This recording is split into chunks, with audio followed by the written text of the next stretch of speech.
Skull, skull, skull, skull. Ooh, what's cooling? What's going on? The chant, you just got to do it. I love the chant. It's one of my favorites in all of football. But this football team, we got to talk about them today. Oh, we got some things to talk about too. Between this roster, free agency, and Kouossi Addafe-Mensah, this coaching staff, you name it. We got to talk about it all. And we'll get into a 7-round mock draft, of course. So let's talk about the roster first and foremost. And the offensive line has been so banged up this year. What is going on? The team in general has been really banged up. But this offensive line has dealt with a ton of injuries. And whether or not Ryan Kelly's even going to play again is really, really sad. I love Ryan Kelly. I think he's a great center. The concussions, though, are very serious. He's had, 4 at this point? So that is a very serious point. And I really hope for the nothing but the best with Ryan Kelly. As somebody who lives in Indianapolis, I know this guy, what he brings to the table. He's a great football player, and he's also a great locker room guy. Nothing but good things I've heard from Ryan Kelly as a person, as a player. He does all the things you want him to do. However, availability is key. And if you're not available, if you have those key injuries like that, it's something you have to think about your long-term health too. So I'm hoping for the best with Ryan Kelly in general. Maybe he decides to come back here. I know there's some things he wants to come back and all of those, but thinking about the future here, I do think they're going to have to really look at that center position. And they need depth. While they've got the rest of their starters locked in between Brian O'Neill, who's going to be going to a contract year in 2026, I think he gets an extension, though. Personally, I still think he's a very good offense lineman. This is really the first year that he's been banged up a couple of times, but for the most part, he's been pretty reliable. Christian Darrisaw, he's dealt with some injuries lately too, so there's that. But Darrisaw, great tackle. Obviously, when he's on the field, there's no questions about that. They just need a little bit better of a swing tackle. Just in school, I'm just saying they probably need to school's a great, solid, fourth guy to have and everything like that. But I do think that they could really upgrade that swing tackle role, maybe invest in the draft, whatever they want to do. But they really do need to hit a little bit more on a swing tackle with the amount of injuries that they've had. Same thing with the interior of the offensive line. Blake Brendel, they really could use an upgrade there on that interior. Between Michael Juergens and Blake Brendel, they're just not really getting it done at the center position at the moment. So that is one area that I think we need to hit between free agency and the draft, finding some depth here. Center is going to be the big draft need, though. That's something to me that we really have to look at. Besides that, we're really looking at more of depth purposes. You got Donovan Jackson, who's looked really solid as a rookie. You got Will Fries, who's kind of fit right in and been a very solid offensive lineman. Hey, number 76, I ranked him at 76. He's been a very good football player. And then let's go on to the wide receiving room, which is a great wide receiving room. You got Jettis, you got Jordan Addison. And Addison, I feel like it's a little underrated in the NFL, maybe even underrated for my rankings right now. He's been exceptional. He's somebody that just makes it. He opens it up for everybody else too, and Justin Jefferson even more. He's got that speed down the field, makes plays consistently deep down the field, and he's a really, really good route runner. Overall, Addison's excellent. Obviously, we know Justin Jefferson's amazing. Now, the third spot, I think Felton will get there. I really do. He's been great on special teams. I think it's a matter of time before he learns some of the nuances of being a wide receiver and he gets going with that. This is not something that I would be saying, okay, we have to draft and develop or draft a guy early or anything like that. This is something where we can get some depth later in the draft / we can pick up a cheaper free agent to give us a 4th, 5th wide receiver. And then that allows Ty Felton to continue to develop and come along however you need him to. That is just my thing there. And Jalen Nailor, I wouldn't imagine would be super expensive.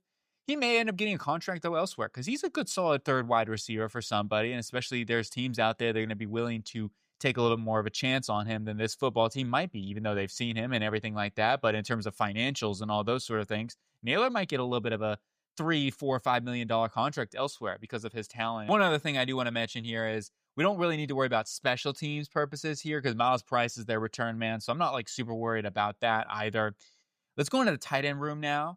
TJ Hawkinson was actually pretty dang good versus the Chargers. I thought he had his best game maybe of the season. He's dealt with some injuries, and that's been part of it here, but he's definitely not been up to that big contract that he has. And he has a $21 million cap hit going into this offseason. Would it shock me if he's on the trade block? Absolutely not. And he is still a very good tight end, so I'm sure there's plenty of teams that would be lining up that are competing and are in a championship sort of mold that say, hey, look, we can go grab TJ Hawkinson for a 4th, 5th round pick and get a really good football player. Maybe he wouldn't even get that much because of his contract. Who knows? However, Hawkinson's somebody they're going to have to start considering with their cap situation. They may have to move on. I'll give you the spoiler. I didn't decide to let him go in this offseason approach, but it would not shock me. They say, hey, we have to move on. We have to get a little bit cheaper because ultimately they're going to have to get cheaper in certain areas. Josh Oliver's also being paid a reasonable salary for this, just even under $10 million. It's a lot. You got Gavin Bartholomew. How long where will he be at when he comes back from injury next season? Benjamin Jurasic's played a little bit of limited snaps. He could be a guy who could develop in for this football team. He's got a lot of the athletic traits you look for. So it's really going to depend on what they see in some of these young guys and whether they feel confident to let go of TJ Hawkinson. That's really what it comes down to. For me, though, I'm going to go ahead and say keep TJ Hawkinson as he continues to get healthy. Hopefully he continues to play better and better, and we see more of the games like Chargers and stuff like that. That is definitely a conversation to be had. And when you go into the running back room here, I love Aaron Jones. However, the injuries, he's getting a little bit older now. The contract's going to skyrocket even more. You can get out of his deal and save a good amount of money. That's something that seems like a real chance that this team is going to have to do. If they had enough cap space, I would say no, because Aaron Jones is a really good football player. Overall, though, their cap situation where they're at right now, they're like negative 24 to 23 to $25 million in the red. We have to get that situation back under control. So I do think this is a draft need. This is something that I would be looking at between the second to fourth round. I think they could find a really good complement to a Jordan Mason. I'm going to be looking for like the James Cook maybe style, the 1-2 punch to Jordan Mason. I think that would be exactly what I'm going to be looking for because Mason's a good running back. He absolutely is. He can grind out those 4 to 6 yard runs consistently. So if we can get a little more of an explosive element, yeah, you have Ty Chandler coming back too. He's a free agent though. I don't expect him to be super expensive. So there's that. However, overall, we'll see how it works out with that. I just think that we can invest in this draft somewhere to get maybe another explosive element to give them a little bit more of that chunk play ability. And if you look at this run game, I think that in general, Kevin O'Connell has been very weary to run the football because of the offensive line and the injuries. And when they get more healthy, I think they're going to start to run the ball a little bit more because, hey, they have not been able to convert on third and shorts. They're one of the worst teams in the NFL on third and shorts. Even they got Jordan Mason, who I think can be a good, solid, short yardage back. They just don't get a whole ton of push on the offensive line. And as I talked about earlier, that's something we have to address. But they also need to lean on the run game a little bit more and more frequently, especially with the injuries, the quarterback situation right now and everything, which we'll talk about right now. And JJ McCarthy, I hear, is coming back. So that's huge. We need JJ McCarthy back, and I want to see how he looks. I know I rank him a little bit low, and you're saying, ooh, that's really, really low for JJ McCarthy. At this point, it's just too early. I have not seen enough from McCarthy to feel very, very good that he is the franchise quarterback. I still think he's got all the talent, all the traits. Like, I'm not giving up on him or anything like that. I'm just saying from what I've seen so far, I wouldn't call him a starting level quarterback. It's just I need to see a lot more with him at this point. And there's not been a whole ton of plays where I'm like, oh yeah, that's a top level quarterback and what I'm seeing right now and translating all those sort of things. So there's just all of those things that we need to see. And it's just such a small sample size with JJ McCarthy of a couple of games. So that's just, this rating is really a placeholder for right now. Carson Wentz is done for the year now with that shoulder. Max Brosmer, I would love to see Max Brosmer actually over Carson Wentz. I really would have liked to seen him out there because I think Brosmer was a talented guy out of Minnesota. I will just say this, McCarthy getting back healthy, Aaron Jones about to get back healthy. If they can get a little bit healthier on their offensive line, there's still a really good chance this team can win some football games and get back into the hunt. It is going to be tough though. Let's go into the defense here. I think the defensive line is going to continue to need some more talent onto this defensive front. There's a couple of guys that have been really balling out this season, and one I got to highlight is Jalen Redmond. This was a dude I noticed right off the jump when I watched all the games in the NFL, and this guy has been one of the more underrated football players in the NFL so far through half of the year. He has been making plays, whether it's in the pass game, tipping passes, causing interceptions as a pass rusher in the run game. He's definitely a good pass rusher, maybe a little bit better at pass rusher than he is a run defender, but he's been making plays in both departments. Really like Jalen Redmond. Man, he's been so good so far. So if he can continue this play, you got yourself a stud in a late round steal. So gotta mention Mensa on that sort of pick here. Certainly a hit with Redmond and also Levi Drake Rodriguez. So he's done a good job drafting some interior of the defensive line. Other positions maybe have struggled a little bit, but Levi Drake Rodriguez has been a really solid rotational player as well for this football team. Now, I think Drake Rodriguez, feel good about him right now as a rotational player. I think Redmond needs to be full on starting. Now, he is starting now. He's got more and more reps, but it's time. Let him be the guy. He's better than Jonathan Allen at this point, Javon Hargrave. Hargrave, I think they can move on from this offseason. So that's why I say I still think this is a draft need, because this is something where you got Jonathan Allen under contract. You really can't get out of that deal, but you can get out of Javon Hargrave's deal, save a good amount of money right there.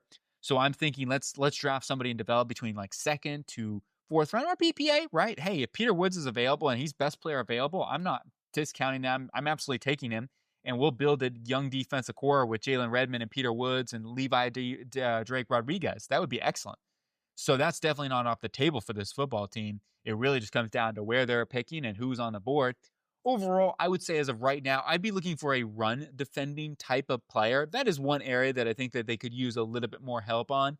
So I'm thinking of a guy like Christian Miller. I'm thinking of like a Big Citrus. I call him Big Citrus, but Dominique Orange from Iowa State. So that's kind of the mold of player that I'm going to be looking for in the draft with somebody like that. And then at edge, here's where it gets a little bit tricky, because Andrew Van Ginkel has been injured. He's about to come back. You got Jonathan Grenard, and Grenard has not been maybe as dominant of himself this season thus far. However, he's still very good, and I think he's somebody that you could go ahead and say we can go and restructure a little bit of money if we need to save a little bit of cap space. I still think that Grenard's a good football player. Dallas Turner, I've seen Dallas Turner this year. I've seen him make plays. So I do want to state that, like, he's not doing nothing. He's been a little up and down. He's been a little streaky. And that's something you can expect for a young guy. He's 22, 23 years old. So I'm not like expecting him to be TJ Watt at this point or anything like that, Nick Bosa. I would like to see the play continue to get better and more consistent. I definitely see him making plays, though. That's absolutely. So I rank him at a 70. I think he's very much in that fringe starter tier where I'm like, yeah, this guy's a playmaker, but he still needs to come along a little bit more. I'm certainly not ruling that as a bust pick or anything like that. He's been a player out there that I've noticed. And the same thing with Tyler Ingram. Dawkins, solid rotational player. I think they did a good job finding him in the later rounds. So edge rusher wise, it's not as high of a priority, but Van Ginkel is a free agent after this next season. In 2027, he'll be a free agent. So that's something that this team could definitely think about, just future proofing that a little bit more. But I would say ultimately with where they're at right now, this would be more of a 2027 type of draft need than a 2026 style draft need, especially with some of the other needs that they have on their roster. Speaking of which, another need that they could look at is a linebacker position. I think Eric Wilson has been the best in this linebacking room by far. He's been really good, actually. Blake Cashman's getting back healthy now, so that's good to see Blake Cashman. I already saw his presence being felt this past week versus the Chargers. And then Ivan Pace has struggled this season. He's lost a lot of snaps now. His coverage ability is really rough, and he's not been as dominant of blitz or anything like that as he was early in his career, which is a little just unfortunate. Maybe he'll get another chance somewhere else, and that's really what I'm thinking is going to happen with Ivan Pace. He'll get an opportunity elsewhere with a different defensive mind, and nothing but the best there for Ivan Pace, and I still think he's a good football player. I do think that they need to invest in this linebacking room because Blake Cashman's also a free agent in 2027. So no matter what, even if they bring back Eric Wilson, this is something they need depth. Then they also could use somebody for the future. Then let's go on to the cornerback room. This is another area that they need to invest in. They need to continue to invest in. This is a solid cornerback room. They have their strengths. They have their weaknesses. The biggest thing that I think that they really need to do is they need to get somebody in here with a little bit more size to be able to cover the A.J. Browns of the world, right? And even Devontae Smith. Like, the Eagles game was rough on this secondary. They've had some good games too. Like Isaiah Rodgers versus the Bengals was one of the most dominant performances I've ever seen from a cornerback, period. Now, I'm not just talking about this season. I'm talking about in general that I've ever seen. So that game will go down in history, in my opinion, as one of the best cornerback performances you'll ever see. Now, again, it's been a little bit of an up and down turbulence here and there, especially over the past couple of weeks. As I mentioned before, the Eagles game being the most turbulent for the secondary as a whole, and it's a tough wide receiving room to have to deal with. Overall, I will be looking at drafting somebody, maybe getting somebody with some more size in here, whether it's free agency, the draft, you name it. Somebody that can play on the outside, handle some more strength there. And then you got Josh Martellus in the slot, who's kind of like a big nickel type of defender that can play safety too. He is getting beat over and over again. Like, I don't know. I rank him as a starter and everything like that. Like, he is a playmaker as a run defender and as a blitzer. So I don't want to discount what he brings to the table with that. He kind of looks like a little bit of a thin linebacker in many ways. and he plays like a thin linebacker too. He just really cannot cover guys. He gets beat a lot. And that is something where I wouldn't mind possibly bringing somebody that could be more of a coverage style of slot corner. So that's something to think about as well. Or you bring in an outside cornerback like they try to do with Jeff Okudah and you slide Byron Murphy into the slot. And that would be really good too. I would love for them to do that. And that would make a lot of sense. I just would say this right now is they need to try to find some more upgrades in the secondary. Need to continue to invest in it because it certainly is. They've got a lot of like solid like wide receiver or cornerback number twos type of players. Decent. Do they have a number one? And they don't need to have a number one. And if their pass rush is a little bit more steady, I think that would really help out this secondary too. And they blitz a ton too. And I think their pass rush hasn't been as consistent as it has been for Brian Flores in the past couple of years. So there's that to mention too. Jeff Okudah, I don't think he'll be back here. Dwight McGlothern struggled too at times. It is what he's still got some talent as a young player. So we'll see how he comes along. But this is something that we could definitely look at in the draft. I will say this, though. I think safety is the bigger need of the two. And that's just something I've noticed watching these football games for the Vikings is that I think their secondary play is really taking a dip. Since losing Cam Bynum, it just seems like that they don't have a whole ton of that leadership and playmaking ability. I just don't see them making a whole ton of plays back there. I don't really see Theo Jackson at all on the film. And that's kind of what it is. He plays back, more of a free safety. Harrison Smith at this point too in his career, I think he ends up retiring after this year. He's obviously Ring of Honor, Hall of Fame type of football player. Definitely love Harrison, the hitman. He's been unbelievable of a football player. However, this might be his last season. So we have to look at all those sort of things. Jay Ward, I've heard a lot of good things about. But could they really use an upgrade here? Absolutely. And that is going to be an area that I'm looking at here in the draft too, especially in a really good safety class. I think that they can find a very, very high impact safety right off the jump, whether it's a guy like Caleb Downs, or on day 2, Kamari Ramsey, Dylan Thieneman, AJ Halsey. You go down the list, Emmanuel McNeil-Warren. There's so many guys that I think could make a big impact for this football team. That would be that number 2 safety right away and hopefully be their long-term number 1 safety, whatever, right? Him and Theo Jackson as Jackson continues to develop. I understand it's going to take a little bit of time with Jackson. Overall, we need to continue to add to this room, and I think that's something I want to really prioritize here in this draft. Let's go into the coaching staff now and start off with Kevin O'Connell. I know there'll be some people saying, hey, let's move on. I don't think so. I think Kevin O'Connell is a great coach. That's not something I'm even thinking about at this point. Plus, he's got a great record for this football team. He's been very, very solid. The play calling this year maybe is taking a little bit of a dip. He's not running the football as much. I get it. There's been a lot of issues with the offensive line, so I can understand some of those things and why they're passing so much with all the injuries, too, that they've had. It makes a lot of sense. I do want to see a little more of a steady pace and lean on the run game as we continue to go along and Aaron Jones getting back healthy. That's something we can address too in the draft to help out. Overall, I'm not worried about Kevin O'Connell or this coaching staff in general. I think they're a pretty solid coaching staff. Brian Flores, great defensive coordinator. Maybe a bit of a step back this season, as I mentioned before. The offense, though, has taken a step back. So there's possibly Flores might be more of a better defensive coordinator when you're playing a little more from a lead, just because of his style. And basically we blitz all night sort of thing with Brian Flores. He's been always seems like one of the highest blitzers in the NFL. So there's that. In general, I'm not hitting the code red when it comes to this coaching staff. Kosi Adafe-Mensah, I will say it's a little bit interesting because his draft hits have been a little bit sus at times. Now, I thought this past draft was pretty good, and you go back to 2024, it's still the verdict's out on J.J. McCarthy and Dallas Turner. That's going to be a big one. I'm not looking to move on from him this offseason, but he's definitely going to be somebody that's on the radar. I want to continue to see a little bit more with some more consistent draft picks because there have been some drafts that they have really, really missed on big time. So there's that. Some can be just bad luck and injuries can account to that too. So I also account for that with that. And in general, we'll see how it goes along. This is a big draft as well.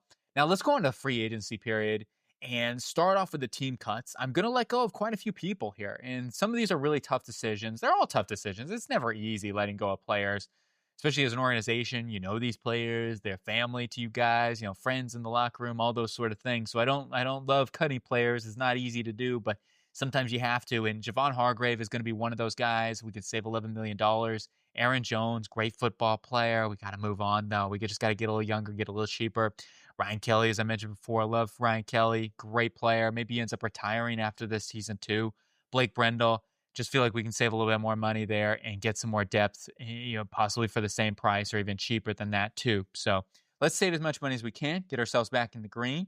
And then we are going to have to restructure a little bit. Straight up, we're going to have to restructure a little bit. So Justin Jefferson, Jonathan Grenard, both of those guys, we can restructure. And that gets us $25 million right there. I don't want to go restructure crazy. Like I could have done a little bit more, but feel like that's a solid balance between the guys that I feel like can still be for this team for quite some time. Obviously, Justin Jefferson, you want to keep him as a Viking for life sort of thing. A Grenard maybe gets another contract extension. Who knows? But for right now, I would say, and also he's an edge rusher. Sorry, the position. Probably just a little bit of a typo right there. That's on me. Anyway, that gets us to $32 million. And then we go on to the extension period because I do want to extend Brian O'Neill. I think he's worth giving an extension. He is still one of the most athletic right tackles or tackles in the NFL. I'm not worried about a slowdown when it comes to that. He can still handle speed guys as good as anybody in the NFL, and I think he's exceptional. He's a very, very good tackle. So I'm giving him a contract extension, and it's similar to like a Lane Johnson deal. Actually, I think I mirrored it right off a Lane Johnson sort of deal.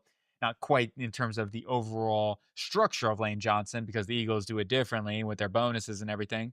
But I did give him a bonus, a $24 million bonus, and 3 years, $75 million, a $25 million average.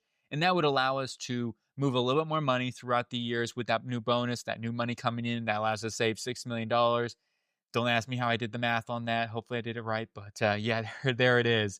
And that gives us a little bit more money to go into this offseason. And let's go into the free agent signs now. These are our free agent signings first and foremost. I'm going to bring back Ty Chandler to compete here. Brian Wright, the punter, great punter. Bring back our long snapper. We're going to bring back Eric Wilson as well. So got to go ahead and bring some of these guys back here. And Eric Wilson, 2-year deal, $10 million. I don't think he'll be super expensive. $5 million average. He has been very, very solid for this football team and definitely a big signing here for Mensa this offseason, getting Eric Wilson, who's definitely been an underrated, even going back to the Packers this past season. He was really good for them. So Eric Wilson's the guy I would love to lock down for a couple of years on a very, very friendly deal. And I don't see him being super expensive. Maybe he goes into the $7 million range. I don't know, but something around there. And I do give it a little bit of a wiggle room as well with this, like with the practice squad money, $4 million. There's some wiggle room because they can cut some guys that I keep on here. And so that's why there's a little negotiable ability there. Try to keep it as realistic as possible, of course. Now, onto the restricted period here and exclusive restricted. I'm going to bring back a Xavier Scott, Jalen Redmond, of course, restricted, exclusive restricted. Now, if he was a restricted, we'd have to give him a second round tender. He's an exclusive though, so he'll be pretty cheap to bring back. Bo Richter as well, to bring him back for special teams ability. Ivan Pace, I'm going to let go. I just think with where the coaching staff's at right now, he's a restricted, so I'm not willing to give a second round tender or transition tag. I just think he'll go somewhere else and get an opportunity elsewhere. And then I'm practice squad, $4 million. There's a little bit of miscellaneous there too in that. Now we go on to the outside free agent signings. I had to be very strategic. Okay, bringing a lot of like veterans, guys that can be good depth. That's really what I was looking at here. We don't have a whole ton of money. I'm not going to be giving any flashy contracts out in this one. We also have to include $7 million in draft spend. Only $23 million coming into it here. So a lot of depth people. Zach Wilson, Kendrick Bourne, Fred Johnson, Dylan Radins, Andre James on offense, right? All those guys. Like I was really prefacing getting some depth on the offensive line. Huge thing we need to do. Fred Johnson's been a really solid swing tackle. Dylan Radins could also be a swing tackle in emergency situations, but more of an interior guy for me at this point. And Andre James brings in a dude who's maybe looking for another chance, right? And I get it. At this point in his career, who knows? But I just wanted to bring in somebody in the center class and free agencies. You're either going to pay top money or you're going to be looking at somebody maybe like an Andre James here for a cheaper contract. So that's what I'm going to do. We're going to have to take that into the draft clearly. Defensively wise, I bring in Daniel Quale, Martin Emerson, and MJ Stewart. All going to be nice, solid depth pieces in here. Martin Emerson Jr. has a lot of upside here. He's going to be coming off an torn Achilles, but he's going to be wanting to prove himself. And as I mentioned before, Byron Murphy could go into the slot, especially if you're going against some really good wide receiving teams. You might want to have a little more coverage ability. And that way you could kick in Murphy into the slot more or less on those passing downs and have Emerson and Rodgers on the outside. MJ Stewart will give him more depth at safety. He also has some versatility in the back end as well. Highlighting the needs once more before we get into the draft, of course. Offensive line, I would say center is the top need here. Besides that, running back. I would say center and running back are the two areas that I'm going to be looking at. As I mentioned before, I'm not cutting TJ Hawkinson. We'll see if this team makes a trade for him. But for right now, I'm not going to be doing that. I just felt like for $8 million to save that, I'd rather just keep TJ Hawkinson. Maybe that's more of a next year sort of situation. And that would allow Galvin Bartholomew to come along, see what we have there. Maybe we can spend another draft pick on it, or maybe Benjamin Urosic, et cetera, et cetera. That's why I'm just going to go ahead and say, let's hold on to Hawkinson. Maybe he gets fully healthy and has a little bit better of a season because he's still a really good football player. And then we go on to the defense. And the defense, I'm going to prioritize a safety here first and foremost. I think safety is the biggest need on this roster right now, especially on the defense side of the ball. I mean, maybe you can make the argument center is the biggest need potentially, or whatever. Some corner, you could make different arguments for what are the biggest needs. Defensive tackle, definitely another area I'm going to be looking at. More of a run defender type of mode. I'll definitely be still looking at a corner. I feel good about where we're at though right now. I feel like we got a decent situation. It's not something I have to force. It's a BPA set of approach. Linebacker definitely need depth first and foremost, but we could also use some help at the linebacking room. So we'll be looking at that for the future. Cashman going into that contract year. Edge rush wise, if we have an extra pick, I would definitely be looking at that too. Okay, it's time to get serious because it's draft time and I am going to start this draft off. And you notice there's going to be some ranges here. This is just a little bit of a projection for me and totally could agree or disagree on all the projections. I am going to take Caleb Downs here, the safety from the Ohio State University. He, to me, would be a slam dunk pick for this team that really needs some more secondary help.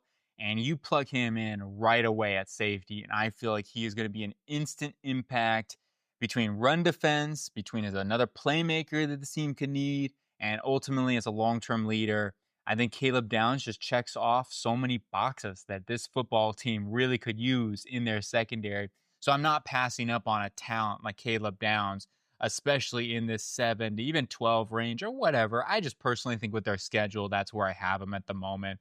We'll see how things come along with JJ McCarthy. They have more upside than that for sure. I'm going to go Caleb Downs, though, here for a big impact. And then we're going to take Parker Brailsford in the second round, who's also going to be, I think, an immediate starter for them as well at center. Now, you can work him in slowly if you need to. I think he's been so good at Alabama. His tape has been excellent. I would actually take him over Connor Lew, even if Connor Lew was coming out. He's such a tenacious blocker. Despite not having the biggest time size, he holds up the power better than so many. Hey, he holds up power better than his teammate over there, Caden Proctor. So it doesn't really always matter about how big you are. It matters about your technique and your ability to hit the weight room and all those sort of things. I'm not calling Proctor, weak or anything like that, because I'm sure that guy is plenty strong enough. It just comes down to leverage. And I think Brailsford is excellent at that. And he's got some good hands. And he's really good at the second level with his blocks. He's super athletic, too. Going to be a day one impact for this football team. And then we're going to take Dominique Orange, big citrus. I think he'll be an immediate impact, too, for this football team. More as a rotational player early on. However, like as a run defender, he will make an impact right away. And that's exactly what they could use next to Jalen Redmond. So you're building a formidable front with Rodriguez, with Redmond, and now Orange. That would be a great tandem of a young core of a defensive interior that you could really go with down to the line. And then we got Hollywood Smothers. As I mentioned earlier, I'm looking for like a James Cook complimentary back in here. And I think Smothers is exactly that. He kind of reminds me a little bit of a James Cook style of player with his receiving ability. Could get there. But to me, he's got that elusiveness and that evasiveness that Cook has combined with the speed, because he's got plenty of speed. I wonder what he's going to test like, but I do think he's got really, really top end speed that you look for that can take the distance. And definitely when it comes to the change ability and the change of direction, all those sort of things. And a great name, too. Hollywood Smothers. I'll bring it on. On it to Ernest Hausman from Michigan. He's probably the most one of the more storyline players in this entire draft class. This guy's got a great story, a tough story, might I add, from Uganda. His family, still got a lot of family there. His mom and dad, obviously, hope nothing but the best for them, dealing with a lot of things, a lot of problems, of course, and what he's had to deal with. Now getting over here and his adopted family and helping him out. And now at Michigan, he's been able to really develop as a football player. I mean, maybe he's a touch slow at times, maybe with more instincts. I would at least see him come along there in that department. He is a little bit undersized, in my opinion. I don't know if he's actually 235. He looks a little thinner than that, in my opinion, or looks a little smaller maybe. But he is a really good football player, and he's taken a step this year in a major way. And he's very very patient. That's what I like about Ernest Hausmann, and I think he can play a multitude of roles. He can certainly get after the passer as a blitzer, and he can also drop back in coverage. He's a smooth enough athlete to do that. So I feel like at the 5th round, a guy that could really develop into a long-term player for this football team. And then we got Damani Jackson, a cornerback from Alabama. He's got traits. There's no doubt about it. He still needs to get better. He's going to need to be coached up, and maybe Brian Flores can get the best out of him here. And that's something where we're going to take a chance on a really good athlete that still needs to kind of get better with his awareness and his overall coverage ability and location of footballs and stuff like that. So Damani Jackson, though, here in the 6th round for the athleticism and upside that he brings to the table, I think is absolutely worth it here to get some more developmental cornerbacks in this defense. And then final pick is John Michael Sturtevant. He's more of a linear guy on the outside with some good size, but he's an explosive guy. I will say that. He's a linear, explosive dude. Now, his routes may not be the most crisp or anything like that. He's kind of transferred around and stuff and just not gotten the production. He's also got a little bit unlucky, too, with the transfers. Everywhere he goes, it seems like the offense just struggles, so there's that. But he's still a really talented guy, and I want to get some more depth at the wide receiving room. So he's going to be like a 5th, 6th receiver that competes in the roster and gives him a little more depth here. Let's go ahead and recap it all up in free agency, draft, what we were able to do to hopefully improve this roster, starting up with the offensive line. We really hit depth in free agency, and then we got a day one impact, in my opinion, with Parker Brailsford. I am very high on Brailsford. He's somebody that I really think is top tier type center prospect, despite the size. Very good football player. And then at wide receiver, we get some depth with J. Michael Sturtevant. And another guy who I think is going to be an immediate impact is Hollywood Smothers. That might take him a couple of weeks or whatever, or maybe mid-season. You can lean on Jordan Mason early on, and maybe even Ty Chandler. However, I think Smothers is going to be a great 1-2 punch with Jordan Mason going into next season. That's one I think would be really, really nice. That combination of speed and power that those two guys could bring would be a really good element for J.J. McCarthy in this offense. And then onto the defense side of the ball, where we got Big Citrus on that interior defensive line. He's going to be a great run defender for this football team. We got Ernest Hausmann. He's going to be a good developmental linebacker and rotational player early on. A special teams guru, I imagine, as well for this team, if nothing else. And then Damani Jackson at corner will give him some more depth and more upside and ability to develop there. And then, of course, our 1st-round pick, Caleb Downs, an immediate impact there at safety and going to really help out this secondary to go along with Theo Jackson. We bring in MJ Stewart, Jay Ward going into this next year. That's your tandem and a nice solid build, hopefully, for this defense to get some more talent and get some more playmaking ability on their defense as well. So that's going to do it here for the Minnesota Vikings. Let me know what you think, agree or disagree. What would you do differently? And all those good things, man. Justin Jefferson's helmet is so cool. I love that helmet so much. Anyway, I'll talk to you guys later and hope you have a good one.